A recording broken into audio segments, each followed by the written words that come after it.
दिसंबर के राष्ट्रीय current affairs को देखेंगे, ठीक है। सबसे पहला क्वेश्चन ये है, नीति आयोग का विजन 247 जारी किया। नीति आयोग ने क्या जारी किया है? तो विजन 247 जारी किया। 247 क्या है? विजन 247 क्या है? तो इसके अनुसार भारत को 2047 तक, ठीक है, अर्थव्यवस्था को कितने ट्रिलियन डॉलर को बनाना है, तो क्या बताएंगे? 30 ट्रिलियन 2047 तक भारतीय अर्थव्यवस्था को कितने ट्रिलियन डॉलर बनाना है, क्या बताएंगे? 30 ट्रिलियन 30 हम्म ट्रिलियन अभी हमारी अर्थव्यवस्था कितनी ट्रिलियन डॉलर की है, तो क्या बताएंगे? Any idea? अप्रॉक्स में 3 ट्रिलियन अप्रॉक्स 5, ठीक है, कितना है? 5 ट्रिलियन डॉलर का हो गया, ठीक है, नहीं 5 के आसपास, ठीक है। तो नीति आयोग का विजन इंडिया @247 है, जिसमें मतलब इसके अनुसार देश की अर्थव्यवस्था को 2047 तक कितनी बनानी है? 30 ट्रिलियन डॉलर अर्थव्यवस्था बनाना है, ठीक है। यह दस्तावेज 2047 तक 18 से 20 हजार डॉलर प्रति व्यक्ति सकल घरेलू उत्पाद के साथ एक विकसित राष्ट्र बनने के लिए आवश्यक संस्थागत और संरचनात्मक सुधारों की रूपरेखा तैयार करता है। मतलब 2047 तक हमारा एक उद्देश्य होगा, समय के विकसित राष्ट्र बने, और इसके लिए प्रति व्यक्ति इनकम कितना होना चाहिए? तो 18 से 20 हजार डॉलर प्रति, ठीक है, कितना? 18 से 20 हजार डॉलर होना चाहिए, पर कैपिटा इनकम होना चाहिए, ठीक है, ध्यान रखेंगे। राष्ट्रीय दृष्टि योजना का लक्ष्य राष्ट्र को, ठीक है, मध्यम आय के जाल में फंसने से रोकना है। क्या करना है? राष्ट्रीय दृष्टि आय का लक्ष्य है राष्ट्र को मध्यम आय के जाल से फंसने से रोकना, ठीक है। बात करेंगे अर्थव्यवस्था को 2030 और 2047 में प्रति वर्ष औसतन 9% के दर से बढ़ना चाहिए, तब जाके हम लोग इसको लक्ष्य को प्राप्त कर सकते हैं। कितने प्रतिशत के दर से बढ़ना चाहिए? 9%। 9% के लक्ष्य बढ़ना चाहिए। अभी हमारी अर्थव्यवस्था कितने प्रतिशत के हिसाब से बढ़ रही है? 7 अप्रोक्स 7% के आसपास। बहुत सारे संस्था के हिसाब से 6.5% है, कोई किसी किसी ने 7 के आसपास भी बताया था, हमें अप्रोक्स 7 मान रहा है, ठीक है। लेकिन हमारा अर्थव्यवस्था को कितने प्रतिशत के लक्ष्य से बढ़ने के बाद इस मतलब इस लक्ष्य को हम लोग प्राप्त कर सकते हैं, तो क्या बताएंगे? 9%। बिल्कुल 9%। कितना? तो 9% के हिसाब से अगर हम लोग बढ़ते हैं तो हम इस लक्ष्य को मतलब क्या कर सकते हैं, जल्द ही मतलब क्या कर सकते हैं, प्राप्त कर सकते हैं। अगर आपसे पूछा जाएगा, ठीक है, नीति आयोग का विजन इंडिया @247 क्या है, तो क्या बताएंगे या फिर नहीं बताएंगे? क्या बताएंगे? भारत की अर्थव्यवस्था को 2047 तक कितने ट्रिलियन डॉलर के करने का लक्ष्य रखा गया है? 30 ट्रिलियन बिल्कुल 30 ट्रिलियन डॉलर, ठीक है। आगे चलेंगे, आप देखेंगे मध्यम आय जाल क्या है। मध्यम आय जाल क्या है? एक ऐसी स्थिति है जिसमें एक देश औसत आय के एक निश्चित स्तर पर पहुंच जाता है, जिसे अक्सर मध्यम आय कहा जाता है, फिर उच्च आय वाला देश बनने के लिए संघर्ष करता है। ये जस्ट आपका एग्जाम का जैसा है। आप एग्जाम में जाते हैं कि एग्जाम देने के लिए 100 नंबर का एग्जाम देते हैं तो 60 नंबर 62 नंबर सब आदमी इजीली ले आते हैं ना। जी सर। लेकिन उसको 70 करने के लिए बहुत मेहनत करना पड़ता है, नहीं? जी कोई भी अगर आप एग्जाम देते 100 नंबर में से 60 नंबर आपको आसानी से आता है कि नहीं आता? Yes sir.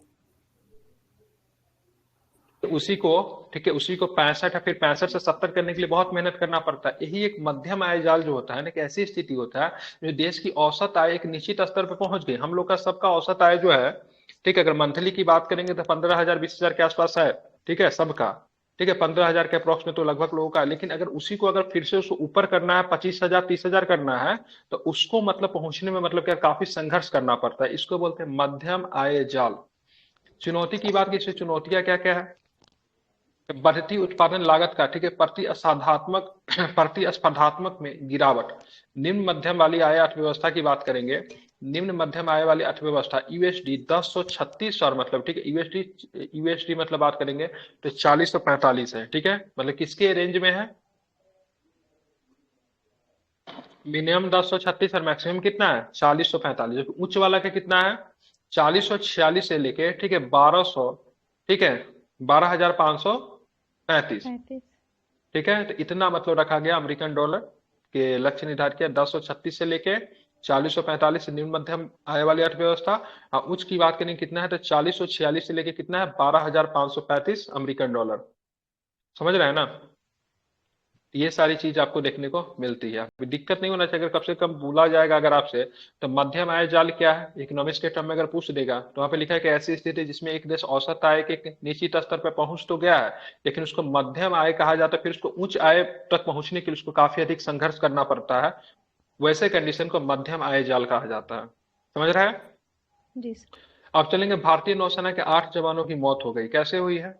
देखिए कतर कोर्ट ने, ठीक है, ओ सॉरी, मौत नहीं हुई, मौत की सजा, मिस्टेक, सॉरी। ठीक है, मौत की सजा दी गई है, मुझे लगा से मतलब। ठीक है। ठीक है, मौत की सजा सुनाई गई, हालांकि बाद में वापस लेना पड़ा कतर को। ठीक है, कतर की कोर्ट ने 8 पूर्व भारतीय नौसेना कर्मियों के लिए मौत की सजा की घोषणा की। उन पर इजरायल की ओर से गुप्त पनडुब्बी कार्यक्रम का जासूसी करने का आरोप है। ये सभी अल दहरा कंपनी के कर्मचारी थे। किस कंपनी के कर्मचारी थे? कंपनी का नाम इंपॉर्टेंट है। अल दहरा कंपनी। बिल्कुल, अल दहरा कंपनी के कर्मचारी थे। अल दहरा कतर के कार्यक्रम पर सलाह देने वाली कंपनी है, जिसका उद्देश्य उच्च तकनीकी वाली इतालवी निर्मित पनडुब्बियां प्राप्त करना है, जो रडार का पता लगाने से मतलब क्या कर सकती है, बच सकती है। तो इनका कहना था, इन लोगों ने मतलब जो सारा जो इंफॉर्मेटिव इंफॉर्मेशन जो है किसके साथ शेयर कर दिया है,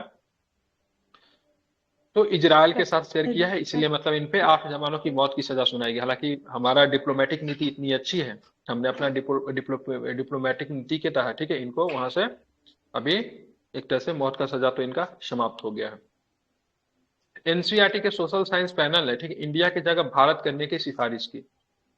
अब एनसीईआरटी के 2022 के सामाजिक विज्ञान समिति ने सुझाव दिया कि एनसीईआरटी की किताबों में इंडिया को मतलब क्या करना चाहिए, भारत करना चाहिए। और इसका मतलब बात करें इसके ये इसके जो सामाजिक विज्ञान के जो समिति का अध्यक्ष, जो क्या नाम था इनका, प्रोफेसर सीआई इस्काक, क्या नाम है इनका? Professor C I professor CI Isaac, ठीक है, ध्यान में इसका रखेंगे। हाँ, पुराणों में भारत को न दक्षिण में समुद्र, उत्तर में बर्फ के निवास के बीच की भूमि के रूप में किया गया है। ठीक है, तो उत्तर में बर्फ के निवास की भूमि और दक्षिण में समुद्र के बीच के भूमि के रूप में किया गया है। ठीक है, पुराणों में। अब आते हैं हल्के ईवी चार्जिंग कनेक्टर मानव को मंजूरी मिल गई है। ठीक है, ईवी चार्जर समझते हैं ना? ईवी का मतलब क्या होता है? ईवी का मतलब क्या होता है? Electric vehicle sir. Electric vehicle होता है। ठीक है, बहुत सुंदर। ठीक है, तो भारत भारत मानक ब्यूरो BIES के हल्के इलेक्ट्रिक वाहनों के लिए चार्जिंग के कनेक्टर मानक को मंजूरी दे दी है। ठीक है, नया मानक का नाम क्या होगा? तो ISI7। ठीक है, ISI7017 2023 क्या होगा? स्वदेशी रूप से निर्मित होगी ये। कैसे निर्मित होगी? तो ध्यान में रखिएगा, स्वदेशी रूप से निर्मित होगी। नीति आयोग विज्ञान और प्रौद्योगिकी विभाग एथर एनर्जी, ठीक है, एथर एनर्जी के द्वारा इसको मतलब क्या विकसित किया गया। ठीक है, इलेक्ट्रिक टू व्हीकल का निर्माता है। ठीक है, एथर एनर्जी का आपने देखा होगा, इसका स्कूटी मार्केट में दिख जाता है। एथर एनर्जी का दिखा आप लोग की नहीं दिखा है? एथर एनर्जी का स्कूटर नहीं देखे हैं? एथर एनर्जी ना टू व्हीलर बनाती है, लेकिन इलेक्ट्रॉनिक्स टू व्हीलर बनाती है। ठीक है, बहुत सारी कंपनियां 4 व्हीलर बनाती है, 2 व्हीलर बनाती है इलेक्ट्रॉनिक का। ठीक है, इन्होंने मतलब इसको निर्माण किया है। ठीक है, तो स्वदेशी रूप से विकसित है, नीति आयोग विज्ञान और प्रौद्योगिकी विभाग और साथ में एथर एनर्जी ने मिलकर बनाया है। ठीक है, बात करेंगे LEV। ठीक है, किससे है? तो ये दोनों में काम करेगा। ठीक है, स्कूटर में, बाइक में, रिक्शा सब में काम करेगा। LEV के लिए प्रत्यावर्ती धारा AC और प्रत्यक्ष धारा DC को जोड़ने वाली दुनिया का पहला EV चार्जिंग मानक है।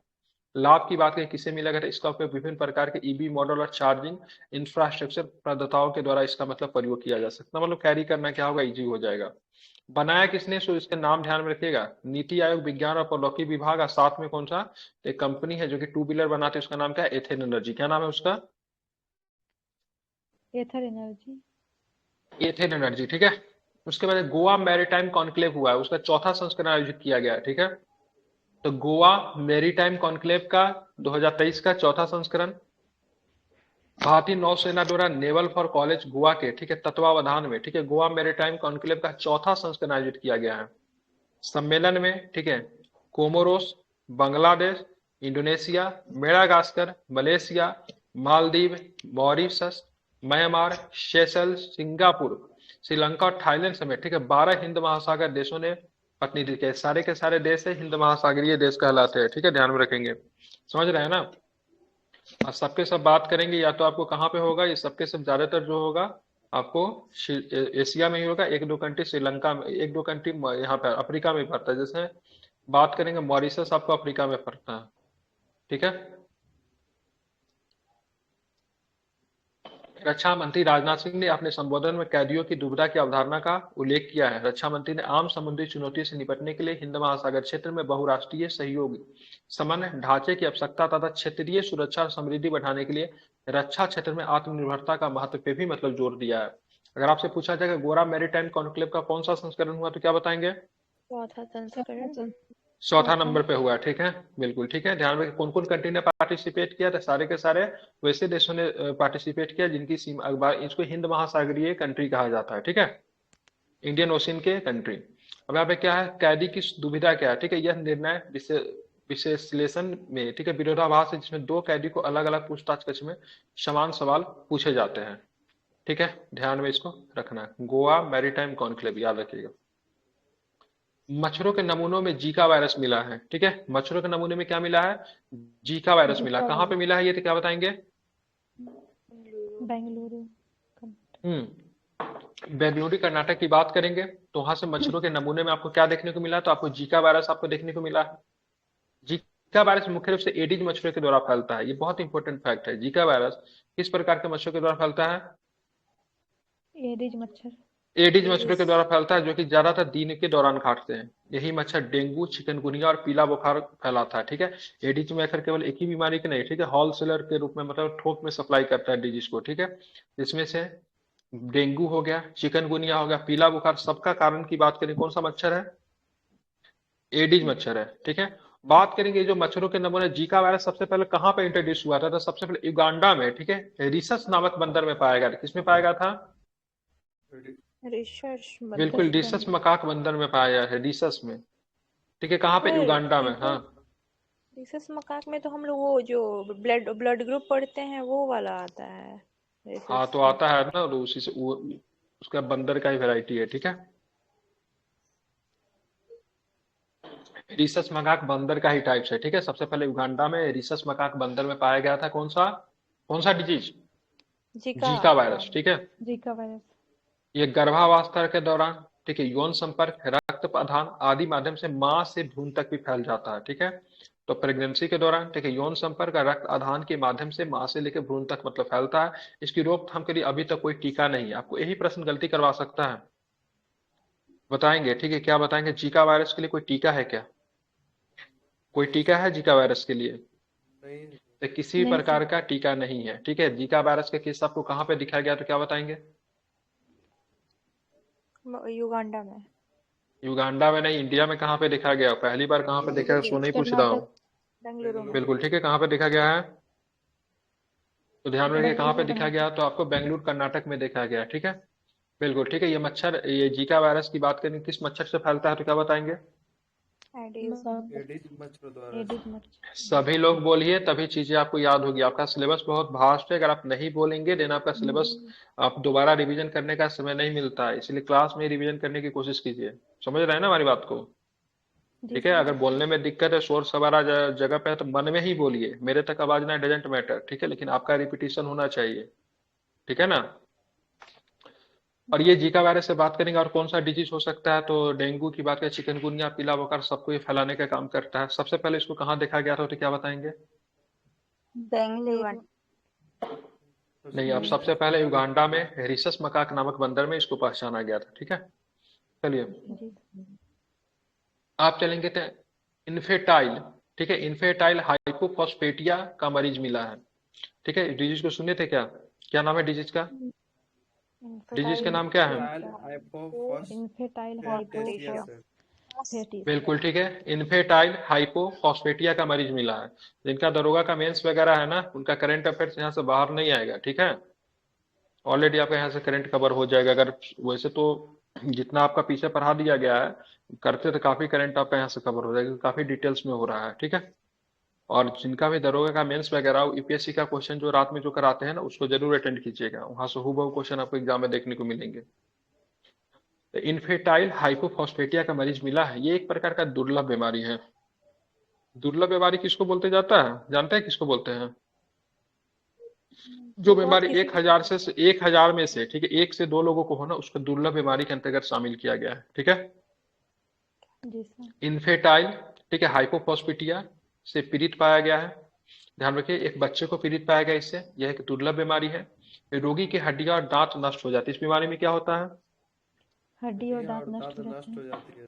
बिल्कुल, इस बीमारी में बात करेंगे तो क्या होगा, इसमें हड्डी और दांत क्या हो जाते हैं, नष्ट हो जाते हैं, ठीक है। इतना आपको ध्यान में रखना है। हाँ, जिसमें वो नाजुक हो जाता है और फ्रैक्चर होने का खतरा बढ़ता है, ठीक है। अब जिसके पास हड्डी ही समाप्त हो जाएगा, उसका बॉडी कितना मतलब नाजुक हो जाएगा, इससे क्या होगा, फ्रैक्चर होगा। या एल ALPL जीन में उत्परिवर्तन के कारण होता है। एकमात्र जीन है जो, ठीक है, HPP का कारण बनता है। अगर आपसे पूछा जाएगा इन्फेटाइल, ठीक है, हाइपोफोस्फेटिया का मरीज की बात करेंगे, कौन सा लक्षण पाया जाता है, तो क्या बताएंगे? इसमें हड्डियां और दांतें नष्ट हो जाते हैं। इसमें हड्डी और दांत हड्डी नष्ट हो और जाते मतलब हैं। दांत क्या हो जाता है पूरी तरीके से, मतलब क्या हो जाता है, नष्ट हो जाता है, नष्ट हो जाते हैं। जिससे उसका बॉडी क्या हो जाता है, पूरे नाजुक हो जाता है और इसमें फ्रैक्चर आने की संभावना होती है। ठीक है, जी सर। जब कोई उत्परिवर्तन होता है तो प्रोटीन डोजपूर्ण, ठीक है, अक्षम या फिर अनुपस्थित हो जाता है, जैसा कि HPP में होता है। छोड़ दीजिए। राष्ट्रीय फार्मेसी आयोग बनाने का एक विधेयक को प्रस्तुत किया गया। क्या बनाने का? तो राष्ट्रीय फार्मेसी आयोग विधेयक 2023 प्रस्तुत किया गया। HPP क्या किसके होता है? द्वारा? HPP इसका लिखा नहीं है यहाँ पे, लिखा है ना यहाँ पे, फुल फॉर्म तो दिया ही है। HPP जैसा HPP इन्फेटाइल यही है, हाइपोफॉस्फेटिया सर, उसी को HPP कहते हैं। इस शॉर्ट नाम है इसका। इसमें ये लोग यही करते हैं ना, जब इंग्लिश से जब ट्रांसफर करते हैं ना तो उसका सही से नहीं करते, बीमारी का नाम है। हाइपोफॉस्फेटेशिया ही तो है जो बीमारी का नाम है, आई थिंक। सर उसको हाँ शॉर्ट ठीक है, कर क्या नाम? दिया है। इन्फेटाइल हाइपोफॉस्फेटिया। HPP ठीक बन है, गया, हाँ। बस बीमारी का लक्षण क्या है, सो ध्यान में रखिएगा। क्या होता है, बॉडी से पूरी तरीके से हड्डी और क्या बोलते हैं, क्या गायब हो जाता है, दांत दांत गायब हो जाते नष्ट हो हैं। जाते हैं। जिससे शरीर काफी क्या हो जाएगा, नाजुक हो जाएगा। ठीक है, और और जिससे फ्रैक्चर मतलब भी हो किसी जाएगा प्रकार सर। का फ्रैक्चर होने की संभावना होगी। ठीक है, तो राष्ट्रीय फार्मेसी आयोग विधेयक 2023 की बात करेंगे तो स्वास्थ्य और परिवार कल्याण मंत्रालय ने राष्ट्रीय फार्मेसी आयोग विधेयक 2023 के मसौदे पर सार्वजनिक टिप्पणी मांगी है। विधेयक का लक्ष्य क्या होगा? नई दिल्ली में प्रधान कार्यालय के साथ एक राष्ट्रीय फार्मेसी आयोग की स्थापना करना। अब राष्ट्रीय फार्मेसी आयोग को शॉर्ट में NPC कहते हैं। कि अध्यक्ष केंद्र सरकार द्वारा नियुक्त होंगे। 13 पदन सदस्य और 14 अंशकालीन सदस्य होंगे। ठीक है, अब यहाँ पे देखिए ऐसे प्रश्न क्या पूछेगा, राष्ट्रीय फार्मेसी आयोग विधेयक के संदर्भ में निम्नलिखित में से कौन सा कथन सही है? इस विधेयक को 2023 में प्रस्तुत किया गया। ठीक है, उसके बाद बात करेंगे इसमें मतलब इसके जो अध्यक्ष जो होंगे, ठीक है, विभिन्न राज्य सरकार के द्वारा नियुक्त किए जाएंगे। बात करेंगे इसमें, बात करेंगे सदस्यों की संख्या की बात करेंगे, 13 होंगे।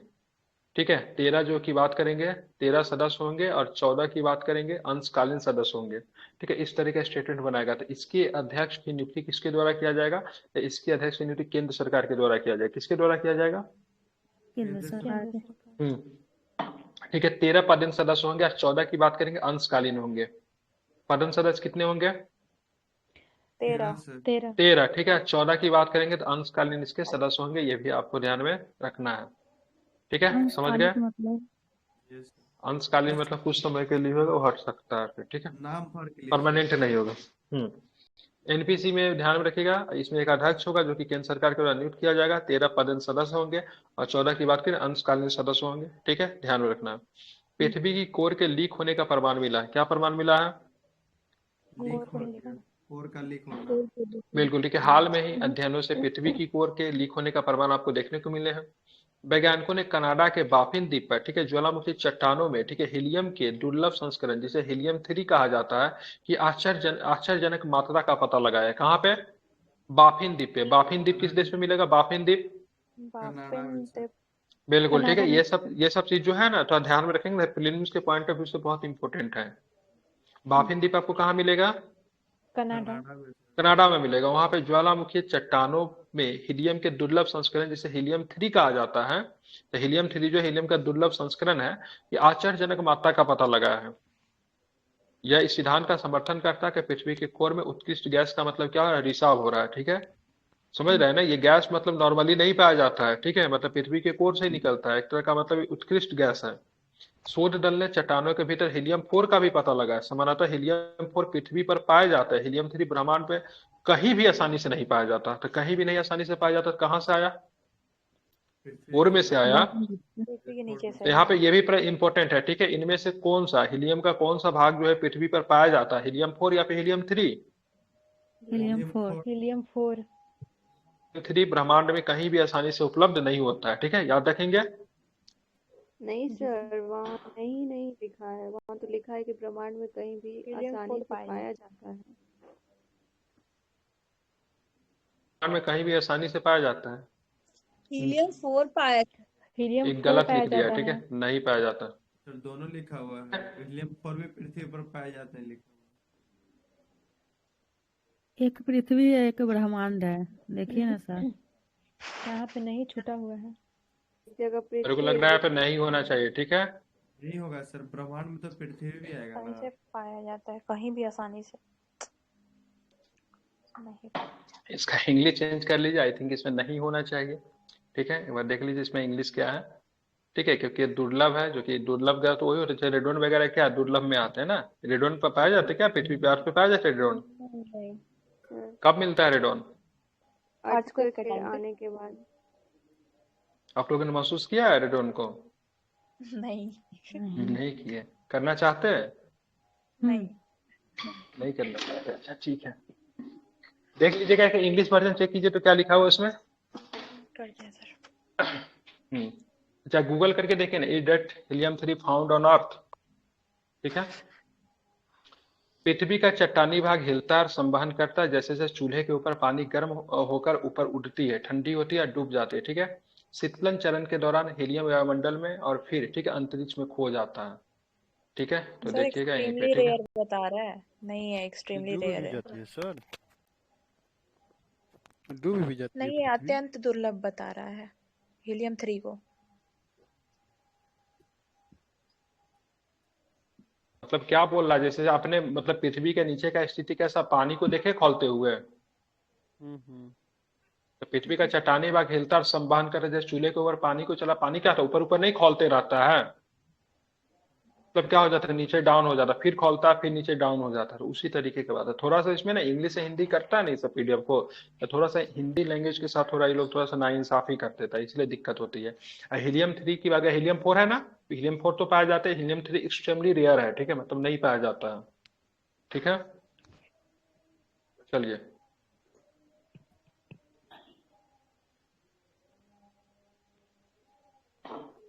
यहाँ पे एक विवाद निकल कर आया, क्या कुछ कह रहे थे क्या? ना थोड़ा सा लैंग्वेज इसका ये है हार्ड टाइप। हाँ तो रहेगा ही ना, हर मैगजीन का ही रहता है। इसका पढ़िए ना, क्या नाम है इसका, विजन का, उसका तो और टफ लैंग्वेज है उसका। देवास बनाम एंट्रिक्स, ये लोग हिंदी इंग्लिश में बनाते हैं, ठीक है, और उसका गूगल ट्रांसलेशन से हिंदी कर देते हैं, इसलिए इसका इंग्लिश पढ़िए, बहुत मजा आएगा पढ़ने में। देवास बनाम ठीक है एंट्रिक्स विवाद क्या था, अंतर्राष्ट्रीय व्यापार कानून पर संयुक्त राष्ट्र आयोग ठीक है न्यायाधिकरण है। ठीक है, देवास मल्टीमीडिया को 111 बिलियन डॉलर का मुआवजा दिया है। कितना? 111 मिलियन डॉलर। 111 मिलियन डॉलर का मतलब मुआवजा दिया किसने? तो अंतर्राष्ट्रीय व्यापार कानून पर संयुक्त राष्ट्र आयोग ने। कारण क्या था? एंट्रिक्स कॉर्प। ठीक है, क्या नाम था कंपनी का? एंट्रिक्स कॉर्प, जो कि इसरो की वाणिज्यिक शाखा है। किसकी शाखा है? एंट्रिक्स कॉर्प किसकी वाणिज्यिक शाखा है? इसरो की। इसरो की वाणिज्यिक शाखा है। देवास मल्टीमीडिया को 12 वर्षों के लिए 2 संचार उपग्रह पट्टे पर देने में विफल रहे। ठीक है, मतलब एंट्रिक्स कॉर्प की बात करें, जो कि इसरो की वाणिज्यिक शाखा है, देवास मल्टीमीडिया को 12 वर्षों में 2 संचार उपग्रह पट्टे पर देने में विफल रहे। कैबिनेट ने 2011 में सुझाव कारणों से समझौतों को समाप्त कर दिया गया। ठीक है, सौदे पर हस्ताक्षर कब हुए थे? 2005 में ठीक है हस्ताक्षर हुए थे, लेकिन 2011 में कैबिनेट ने समझौता को क्या किया? रद्द कर दिया। माफ कर दे। UNCITRL ये क्या है ये? ठीक है, यही है। ठीक है, अंतर्राष्ट्रीय व्यापार और कानून पर ठीक है संयुक्त राष्ट्र का आयोग है। क्या ये एक तरह का क्या न्यायाधिकरण है? न्यायाधिकरण में क्या होता है? दो लोगों के मध्य का जो विवाद जो होता है उसको मतलब क्या होता है? सुलझाया जाता है। ठीक है, तो जब केसेस जब यहाँ पे गई तो इन्होंने मध्यस्थता नियमों के तहत दिया गया निर्णय कार्यवाही के सभी पक्षों पर मतलब बाध्यकारी है। ठीक है, मतलब जो भी लोग यहाँ पे जाएंगे जो ये निर्णय देंगे उस सभी लोगों पर क्या होगा? बाध्यकारी होगा। यह अंतर्राष्ट्रीय व्यापार कानून के क्षेत्र में संयुक्त राष्ट्र प्रणाली का कानूनी निकाय। अगर मान लीजिए कोई मामला अगर फंस जाता है, ठीक है, अंतर्राष्ट्रीय व्यापार कानून के लेकर कोई मामला अगर फंस जाता है तो कोई मुद्दा अगर यूएनओ में अगर जाएगा तो यूएनओ में उस मुद्दा को कौन सुनेगा? तो है ठीक है यूएन सीट्रल। ठीक है, यूएन सीट्रल कह लीजिए, या फिर इसका पूरा नाम यहाँ पे दिया हुआ है। क्या नाम है? व्यापारिक निकाय की बात करनी, क्या नाम है? अंतर्राष्ट्रीय व्यापार कानून पर संयुक्त राष्ट्र आयोग। समझ गए ना? अंतर्राष्ट्रीय व्यापार कानून पर संयुक्त राष्ट्र आयोग। ठीक है, तो यहाँ पे 2 लोगों का मामला गया कि देवास बनाम ठीक है एंट्रिक्स विवाद। ठीक है, एंट्रिक्स कॉर्प की बात करें, किसकी शाखा है? इसरो की है। इसरो का वाणिज्यिक शाखा। ठीक है, ध्यान में इसको रखना है। हाँ, इसकी स्थापना 1666 में संयुक्त राष्ट्र महासभा के प्रस्ताव के द्वारा किया गया था। इसके सदस्यों के कितने वर्षों की अवधि के लिए चुना जाता है? 6 साल। 6 साल। ठीक है। वर्तमान में भारत इसका सदस्य है। ठीक है। तो 6 साल की अवधि के लिए चुना जाता है। भारत की बात करें, वर्तमान में इसका सदस्य 1966 में इसकी स्थापना हुई थी। क्या है, संयुक्त राष्ट्र पे जो व्यापार का जो ये आयोग जो है, क्या काम करता है, अंतर्राष्ट्रीय व्यापार कानून के क्षेत्र में संयुक्त राष्ट्र प्रणाली का मुख्य कानूनी निकाय की बात करें तो यही है। ठीक है। जी। होमी जहांगीर भाभा। होमी जहांगीर भाभा क्या थे? भारत में कौन से कार्यक्रम के जनक माने जाते हैं? ठीक है। रॉकेट और रॉकेट नहीं, परमाणु परमाणु कारण। जनक माने जाते हैं होमी जहांगीर भाभा। भारत ने 30 अक्टूबर को होमी जहांगीर भाभा की जयंती पे उनको याद किया। उन्हें भारतीय परमाणु कार्यक्रम के जनक माना जाता है। इनके नाम, इसके संस्थापक एवं निदेशक की बात करेंगे, Tata institute of fundamental science के जो TIFR कहते हैं, उनके संस्थापक कौन है? होमी जहांगीर भाभा। ठीक है। टॉम्बरे परमाणु ऊर्जा प्रतिष्ठान, भाभा परमाणु अनुसंधान, जिसको टॉम्बरे कहते हैं, जिसको पहले बार्क नाम था, इसका स्थान बदला हुआ नाम बार्क है। ठीक है। इसका स्थापना कब हुआ था? कब हुआ था इसका स्थापना, याद है क्या? 56-57 में हुआ था। 54 में नहीं हुआ था? 54 में कि 56 में? 56 में। 56 में ठीक हुआ है। है। 56 में। इनका भी स्थापना किसने किया था? तो होमी जहांगीर भाभा जी ने किया था। अभी नाम इनका बदल कर क्या रख दिया? टॉम्बरे परमाणु प्रतिष्ठान का नाम बदल कर क्या रख दिया? बार्क। ठीक है। भाभा परमाणु अनुसंधान केंद्र कहाँ पे मिलेगा ये? मुंबई में। मुंबई। सर 1954 है, सॉरी। वही तो 54 बोले थे, आप लोग 56 करवा दिए। हमको तारीख उरीख याद कम रहा था। ठीक है। लेकिन मुझे लग रहा था 54 है, 56 बोला तो मैं कर ट्राम्बे दिया। महाराष्ट्र। क्या? महाराष्ट्र में अब चलें। ट्राम्बे एक जगह है, वहीं पर हुआ था। हाँ बिल्कुल। ठीक है। महाराष्ट्र से बहुत हट के है, क्योंकि कोई भी परमाणु अनुसंधान सेंटर जब बनाएंगे ना, तब बीचों बीच शहर में नहीं बना देंगे, नहीं तो कभी कुछ दिक्कत हुआ ना, पता चला पूरा शहर को ही समाप्त कर देगा। 54 नहीं दे रहा है। इसीलिए हाँ, इसीलिए मतलब शहर से काफी दूर बनाया गया था, 40 किलोमीटर दूर है। उन्होंने भारत में त्रिचरणीय परमाणु ऊर्जा कार्यक्रम तैयार किया। पहला में क्या था? तो यहाँ पे दबाव युक्त भारी जल रिएक्टर, ठीक है, प्राकृतिक यूरेनियम ईंधन को उसमें किया। उसके बाद फास्ट ब्रीडर रिएक्टर तैयार किया। उसके बाद उन्नत परमाणु ऊर्जा प्रणाली भी तैयार किया। तो यहाँ पे उन्होंने त्रिचरणीय परमाणु ऊर्जा कार्यक्रम भी उन्होंने क्या किया? तैयार किया। ठीक है। इसको आपको ध्यान में रखना चाहिए। ठीक है। स्टेज 1, स्टेज 2, स्टेज 3 में। ठीक है।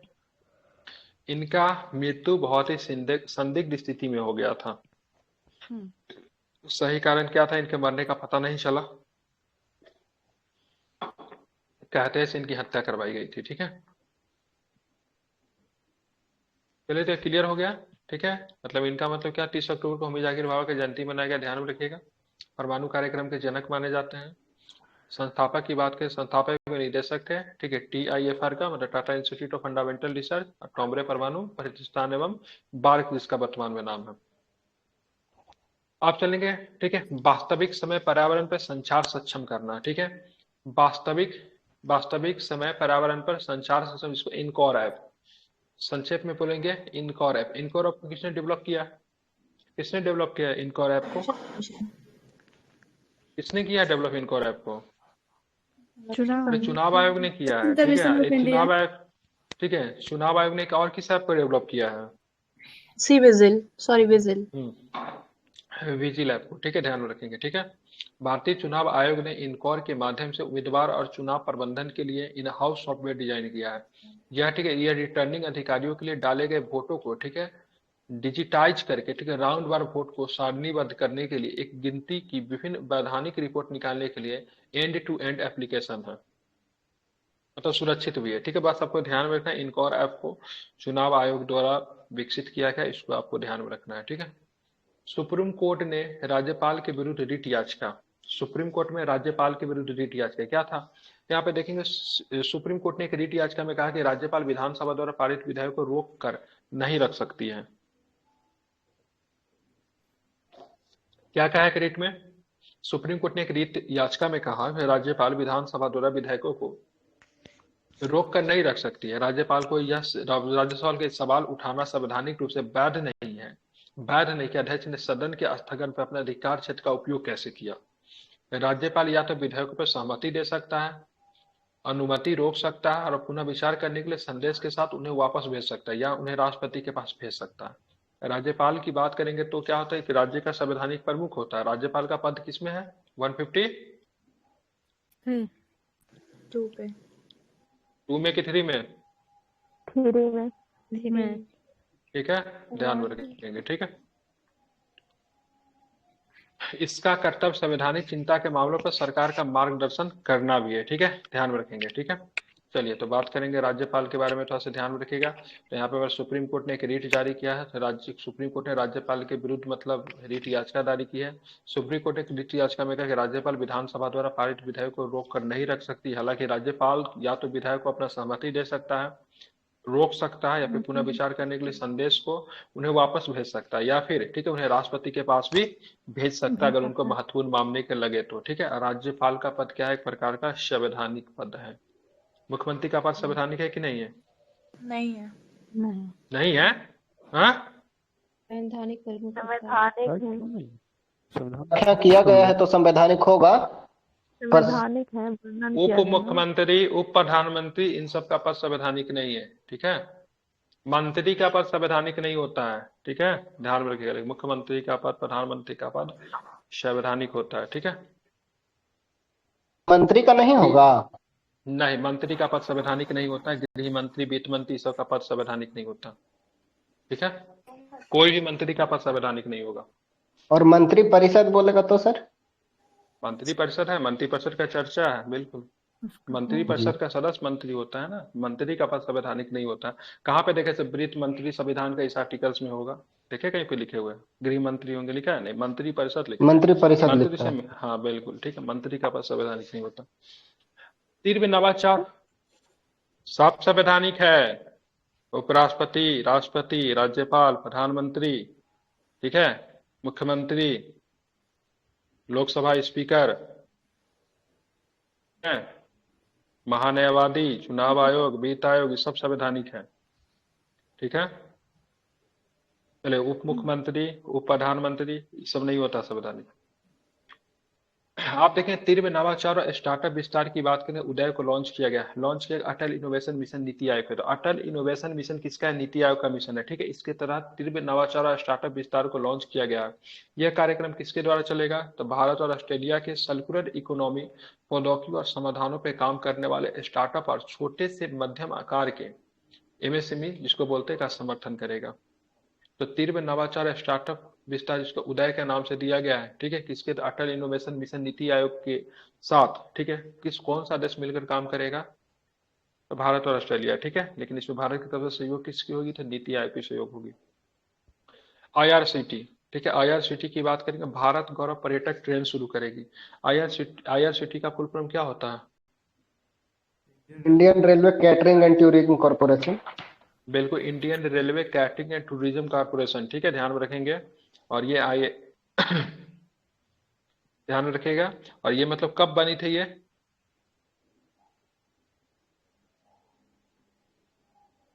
बताइए, कुछ याद है क्या कब बनी थी? इसका सारा रेटिंग बना था ये 1999 में बना था। ठीक है, ठीक है, ठीक है। तो यहाँ पे IRCT भारत गौरव पर्यटक ट्रेन शुरू करेगी। क्या क्या जिम्मेवारी है IRCT के पता है ना? टिकट वगैरह वो सब करना, उसके बाद जो भी आपका ट्रेडिंग से रिलेटेड बहुत सारा चीज जो होता है, कैटरिंग वगैरह चलाना उलाना होता है, वो सब बहुत सारा पर्यटक ट्रेन चलाती है IRCT। टूरिज्म के लिए लाया गया था करने के लिए, हाँ बिल्कुल, टिकट बुकिंग करने के लिए IRCT के साइट पे आप लोग जाते हैं कि नहीं जाते हैं? ठीक है, तो भारतीय रेलवे IRCT के साथ मिलकर भारत गौरव पर्यटक ट्रेन मतलब शुरू करेगी। ठीक है, क्या होगा? तो उद्देश्य क्या होगा? देखो अपना देश और एक भारत श्रेष्ठ भारत पहल को मतलब बढ़ावा देना है। ट्रेन का उद्देश्य घरेलू और अंतर्राष्ट्रीय पर्यटकों को भारत की समृद्ध सांस्कृतिक और धार्मिक विरासत को मतलब क्या करना है? प्रदर्शन करना है। तो IRCT बहुत सारा ट्रेन ऑलरेडी चलाती है। एक ट्रेन है उसका जो कि धार्मिक यात्रा करने के लिए है, भारत के जितना भी ज्योतिर्लिंग जो है ना, सबको कनेक्ट कर देती है। ठीक है, और ट्रेन बड़ा सुंदर दिखता है ट्रेन पे। ठीक है, यहाँ पे लिखेगा एक राज्य के नाम से रहेगा उस पर। ठीक है, एक देवघर के नाम से रहेगा। एक भारत में जितने 12 ज्योतिर्लिंग है ना, जी सर, सारा डिब्बा जो रहेगा ना, उसका ज्योतिर्लिंग के नाम से ही सारा डिब्बा को डिजाइन किया हुआ है। तो वैसे ट्रेन भी है। ठीक है, भारत गौरव ट्रेन है। भारत गौरव ट्रेन का मुख्य उद्देश्य क्या है? तो मुख्यतः पर्यटक के लिए है। ठीक है, हम अपने पर्यटक को बढ़ावा देने के, इंडियन टूरिज्म को बढ़ावा, हमने एक स्लोगन नियुक्त किया था, स्लोगन बनाया था। क्या था स्लोगन हमारा? देखो अपना देश और एक भारत श्रेष्ठ भारत पहल को बढ़ावा देने के लिए IRCT के द्वारा गौरव पर्यटक ट्रेन को लॉन्च किया। ट्रेन का नाम क्या है? गौरव पर्यटक ट्रेन। 48 घंटे फिल्म मेकिंग चुनौती का शुभारंभ किया। केंद्रीय सूचना एवं प्रसारण मंत्रालय ने भारतीय अंतर्राष्ट्रीय फिल्म समारोह में 75 क्रिएटिव माइंड्स ऑफ टुमारो पहल के अंतर्गत 48 घंटे फिल्म मेकिंग चुनौती का शुभारंभ किया। पूरे भारत में कुल 75 युवा रचनात्मक प्रतिभाएं एवं लघु फिल्म बनाने की चुनौती के लेकर मतलब क्या है, तैयार है। किसने शुरू किया? केंद्रीय सूचना प्रसारण मंत्रालय। ठीक है, इसके मिनिस्टर कौन है केंद्रीय सूचना प्रसारण मंत्रालय के? कौन है? प्रकाश जावड़ेकर बहुत पहले हुआ करते थे, आपको पता है, उधर गए होंगे। इसका मिनिस्टर चेक कर लीजिएगा। प्रसून जोशी है, I think। कौन? प्रसून जोशी। प्रसून जोशी तो उसका वो है फिल्म वाला का वो हेड है, वो मिनिस्टर थोड़ी ना वो।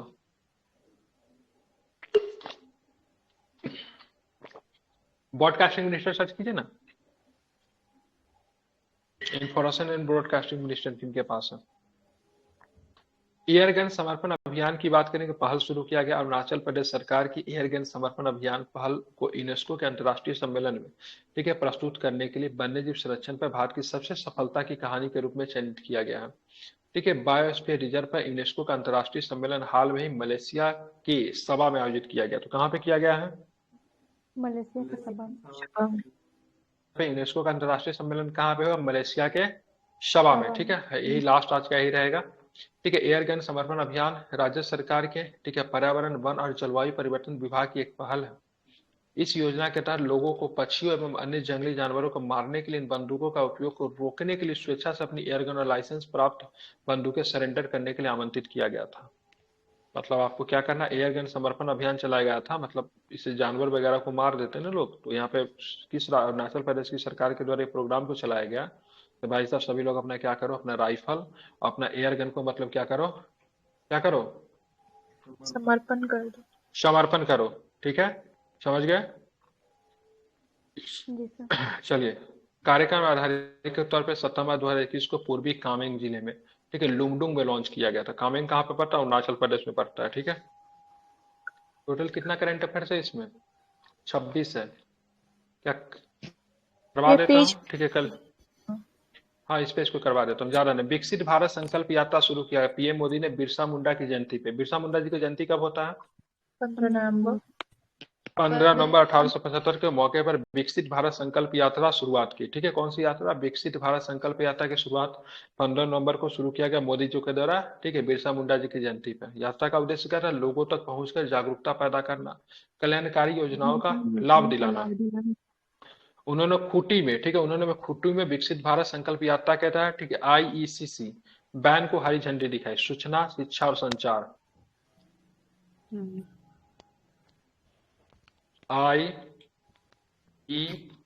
इंफॉर्मेशन एजुकेशन और इंफॉर्मेशन फर्स्ट एजुकेशन, इसका मतलब क्या होगा? कम्युनिकेशन, सी होगा। कम्युनिकेशन, केवल सी होगा, सॉरी। ठीक है, ध्यान रखिएगा। ठीक है, इस बैन को मतलब उन्होंने कहाँ से शुरू किया? खूंटी से। कहाँ से? खूंटी से। खूंटी झारखंड में पड़ता है, खूंटी शहर। ठीक है, national Herald money laundering case. National Herald आप लोग जानते हैं ना कौन सा केस है? नेशनल हेराल्ड एक न्यूज़पेपर था जो कि चचा के द्वारा स्थापित किया गया था।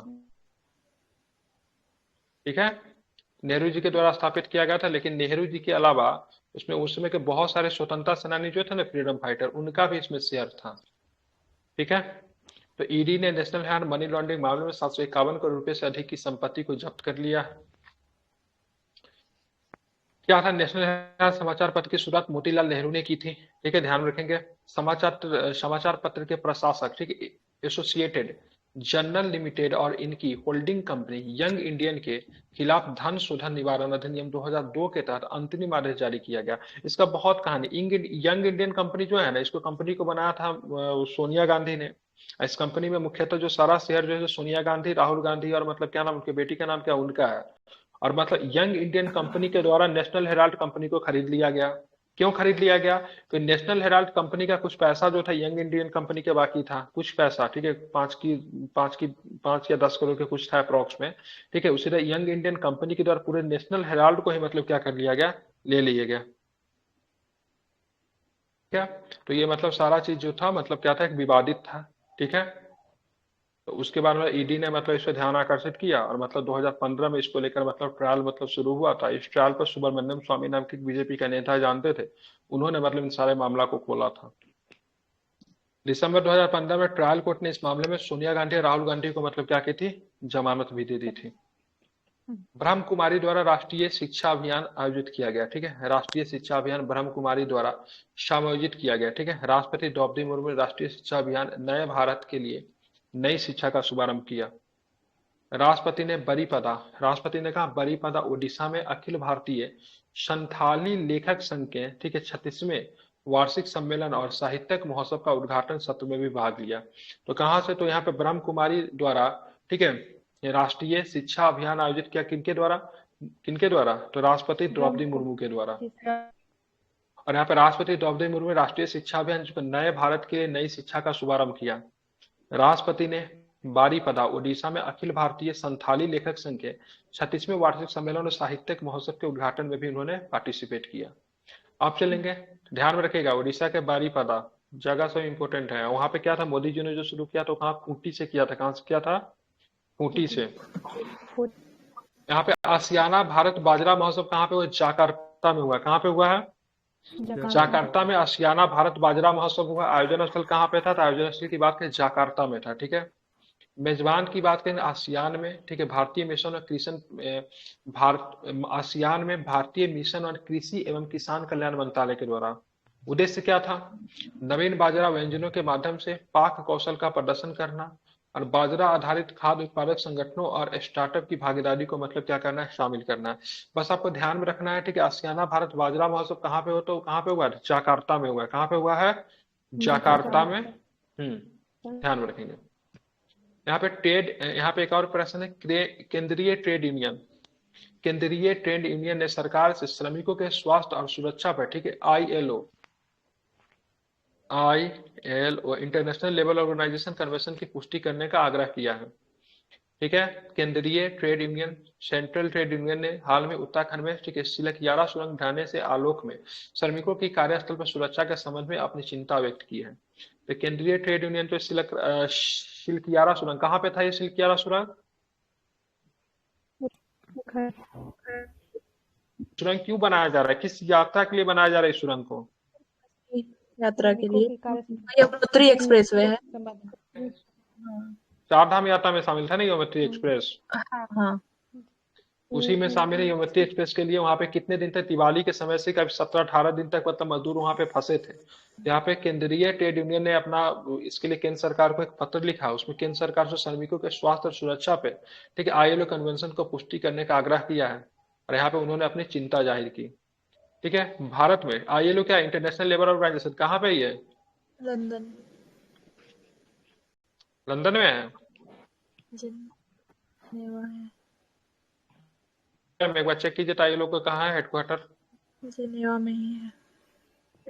जिनेवा में है, जिनेवा में। लेकिन इसके लिए जो अंतरराष्ट्रीय स्तर पे जो आंदोलन शुरू हुआ था, रसिया से शुरू हुआ था, ठीक है। ILO चेक कर लीजिए एक बार। सर फर्स्ट वर्ल्ड वॉर के बाद इस्टेब्लिश हुआ था सर, जो श्रमिक को मतलब एक जगह लाने के लिए। तो रसिया से ही शुरू हुआ था। लेनिन इसके लिए बहुत ही ज्यादा पॉसेसिव थे, मजदूरों का अधिकार, दुनिया का मजदूर एक हो। किसने कहा था दुनिया का मजदूर एक हो, कार्ल मार्क्स का नारा है, ठीक है। भारत में श्रमिकों की सुरक्षा, व्यावसायिक सुरक्षा, स्वास्थ्य और कार्य स्थिति संहिता, ठीक है, इसके 2020 के अंतर्गत आती है, ठीक है। बस यहाँ पे ध्यान में रखिए, केंद्रीय ट्रेड यूनियन ने चिंता जाहिर की और किस चीज को हवाला दिया था, सिलकियारा सुरंग ढहने की चीजों को हवाला दिया है। ये सिलकियारा से आपको उत्तराखंड में पड़ता है, ठीक है। चारधाम यात्रा बनाया जा रहा है, उसमें यमुनोत्री एक्सप्रेस बनाना था, ठीक है, उसमें रैट माइनिंग की जा रही थी, ठीक है। लेकिन नीचे तो दिया ही है, ठीक है। ILO की स्थापना की बात 1919 में हुआ था। एकमात्र द्विपक्षीय संयुक्त राष्ट्र एजेंसी है जो 1919 से लेकर ILO सरकार और नियोक्ता और श्रमिकों को एक साथ लाता है। सदस्य देश कितने हैं इसमें, कितने सदस्य देश है, 187 इसकी की बात करेंगे, सदस्य देश है, ठीक है। उद्देश्य की बात करेंगे, काम पर अधिकारों को बढ़ावा देना, सभ्य रोजगार के अवसरों को प्रोत्साहित करना, सामाजिक सुरक्षा बढ़ाना और काम के संबंधित मुद्दों पर बातचीत और मजबूत करना, ठीक है। तो कितने देश है इसमें, 187 देश है, भारत इसका सदस्य है, ठीक है। एक बार इसका स्थापना 1919 में हुआ था, ध्यान में रखिएगा। और यहाँ से पहले अंतर्राष्ट्रीय श्रम संगठन की स्थापना, ठीक है, जब लीग ऑफ नेशन बना था ना, लीग ऑफ नेशन 1920 में बना था, लीग ऑफ नेशन राष्ट्र संघ, हाँ हाँ जी सर। ठीक है, तो उसी समय हो गया था, ठीक है। ये यूएनओ का पार्ट बाद में बना, ठीक है, यूएनओ इसकी स्थापना से बहुत पहले इसकी स्थापना, क्योंकि यूएनओ की स्थापना कब हुई थी आपकी 1945 में यूएनओ की स्थापना हुई थी ना। और लीग ऑफ नेशन जो बना था, लीग ऑफ नेशन किसके दिमाग की उपज थी पता है, कभी कभी प्रश्न पूछ देता है, वुडरो विल्सन, वुडरो किसकी दिमाग की विल्सन। उपज थी, Woodrow Woodrow Wilson. Wilson. Woodrow Wilson that time कौन थे, अमेरिकन प्रेसिडेंट थे। फर्स्ट वर्ल्ड वॉर के समय अमेरिकन राष्ट्रपति कौन थे, तो वुडरो विल्सन थे। सेकंड के समय कौन थे, तो रूजवेल्ट थे। चलिए, मतई चरमपंथी समूह पे प्रतिबंध लगा दी। कहाँ का चरमपंथी समूह, मतई, कुकी मतई संघर्ष आपको किस राज्य में देखने को मिला था, क्या बताएंगे। मणिपुर। बिल्कुल मणिपुर में, ठीक है। केंद्र ने 9 मतई चरमपंथी समूह पर 5 साल के लिए प्रतिबंध लगा दिए, समानांतर मणिपुर से संचालित होते थे, ठीक है। गृह मंत्रालय ने एक अधिसूचना में कहा कि ये मतई चरमपंथी संगठन, ठीक है, भारत में संप्रभुता और अखंडता के लिए हानिकारक गतिविधि में लगे हुए हैं, और ये पूरी सुरक्षा की जिम्मेवारी की बात करेंगे तो गृह मंत्रालय की होती है, ठीक है। इन सब पे प्रतिबंध लगाने के काम जो था गृह मंत्रालय को पे ही होती है। अभी हाल फिलहाल में आज आप लोगों ने देखा है कि लिस्ट जारी किया गया पद्म विभूषण, पद्म भूषण, भारत रत्न, या फिर इनका लिस्ट जारी करने की जिम्मेवारी किसकी होती है। मिनिस्ट्री ऑफ कल्चर, नहीं, मंत्री। गृह मंत्रालय करती है, ठीक है।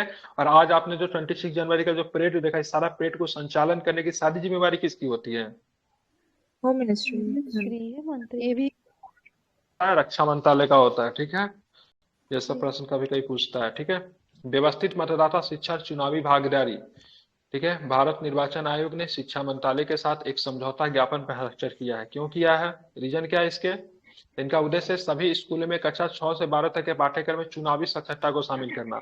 हमारे देश की जनता को पता नहीं उनका वोट कितना कीमती है, ठीक है।